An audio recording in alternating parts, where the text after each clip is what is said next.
Okay, now that we've got our terminology in order, let's go through and look at the criteria for a discrete probability distribution. Now, this particular distribution is a description that gives the probability for each value of the random variable. We can see it expressed in the format of a table, a formula, or a graph. Okay, it must meet three criteria. So keep these criteria in mind, especially when you're looking at the exam. You're not going to be able to just assume you're looking at discrete probability distribution and this is the formula you're going to use. You need to make sure you can figure out which formula you're supposed to be using. So before you leap into your numbers, you have to check each of them for these three criteria. So let's go through and look at each of these and apply them to a sample problem. Okay, so here we have a practice problem, and we're going to use this to kind of work through these three criteria to see whether it meets the requirements to be a discrete probability distribution. So let's go through and look at this. The first of them is the numerical random variable x, and its values are associated with corresponding probabilities.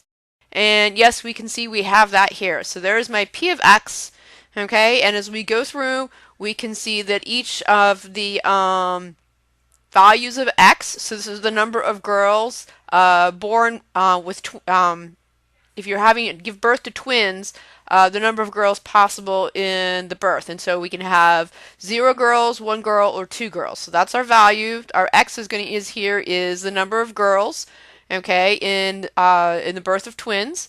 And our probabilities that we're looking at over here, we can see each of them has associated probability p of x. All right, so we've got that. Next part is looking at the sum of x. So the sum of all the probabilities of x should sum to 1. We can see that happens here. So real quick, if we're thinking about this, why do all of these have to sum to 1? Why do they have to sum up to 1?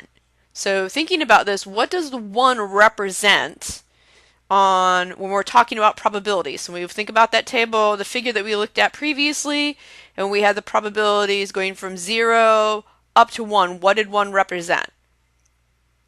Well, 1 represented 100% it occurs, absolutely for certain, okay? So all of the probabilities, you can't have anything higher than 1, right? Since 1 represents absolutely, positively, 100% it occurred. So we can't be having these sum up to to more than 1. They also can't sum up to less than 1. If we're sum up to less than 1, that means I'm missing some information from my probability table. Any predictions I make from it are going to be flawed because I'm missing part of my data. Okay? Now, when we're talking about this, do keep in mind that sums such as 0.99999 or 1.0001 are acceptable. Why, according to your text, are these values acceptable? What did they say about why we would accept these values? Well, we would accept them because of rounding rules, okay? So if we're rounding, we may have a slight variation from a perfect 1 when we're doing our rounding, so 0.99999 would be acceptable, or 1.0001. However, if you're giving a rounding table, probability table, which say it sums up to 0.95, you're missing 5% of the data, so any prediction you're going to make off of that is inaccurate. Okay? So hopefully that clarifies why these should be summing up to 1. It's because I have to make sure I've got all the possible data in order to be able to make the most accurate prediction as possible. Now let's look at our third criteria here. All right, and our third criteria, the result for rounding, yes, exactly. So our third criteria here is each probability of x has to be greater than 0 or less than 1. Okay, so this is what we're going to be looking at when we're having our probability distribution. Okay, is it has to be greater than 0 and less than 1. So each of these, when we go through and we look at them, we can see that these have a value of 0.25, 0.50, and 0.25. Now again, when we're thinking about these, when we're thinking about why does it have to fall between a 1 and a 0? If we go look at our probability, here's our probability distribution as a figure. Remember, 0 represents impossible. This doesn't happen. Okay, so it can't be outside of that range of 0, and as we said, it can't be outside of the range of 1. It's going to have to fall somewhere along this space. Now, do keep in mind 0 plus can be used and designated as an accurate count. That would represent something very small, such as 0.00000000123, okay, which is very unlikely, but due to chance could still possibly remotely occur. So when you're looking at your examples, notice if it says 0 plus, that means that it's designating some incredibly very small amount, but is not an absolute 0. So that's another important point when you're moving through and looking at the problems. Okay.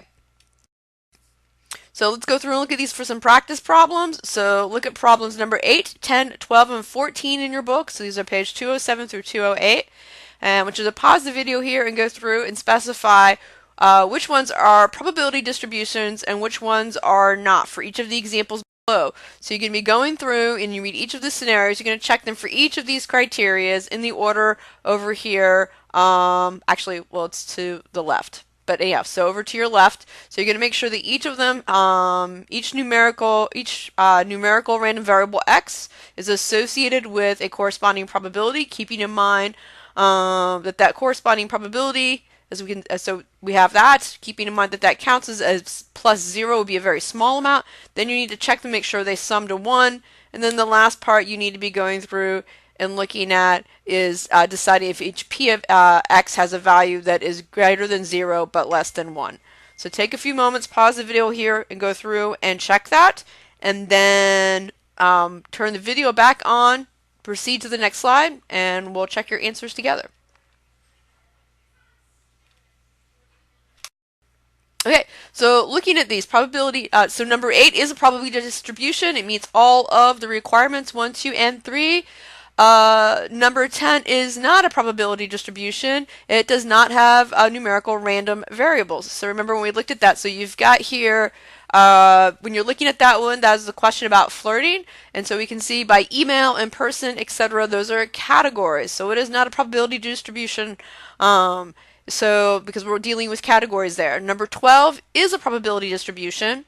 And number 14 is not a probability distribution because applying it and looking at our rules, notice that it is summing to 0.967.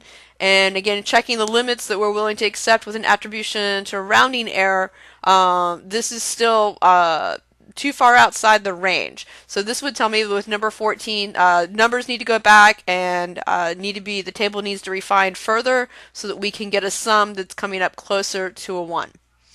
Okay, so hopefully this has helped you going through and working through these practice problems. Again, you have odd number problems on page 207 through 208 that you can go through and do this again and check your answers in the back of the book if you want to make a little bit more practice with this type of work before you move on to the homeworks. So when we're looking at this, keep in mind we're talking about discrete probability distribution. Now we've got our criteria. Keep in mind it describes a distribution using probabilities instead of frequency counts from actual events. So if you're looking at these tables and you think they look a lot like the frequency distribution tables we used, you're correct. They do look very similar. However, they are not a frequency distribution table. Notice that instead of the F at the top of the column where we'd be reporting the frequencies, we have a P of X. So that's the probability of X. Okay, so they're very similar, and we're going to see that we use some of very similar calculations when we're working with them. But the primary difference here is we're now talking about probabilities, not just pure frequency numbers. Okay, is a description of a population.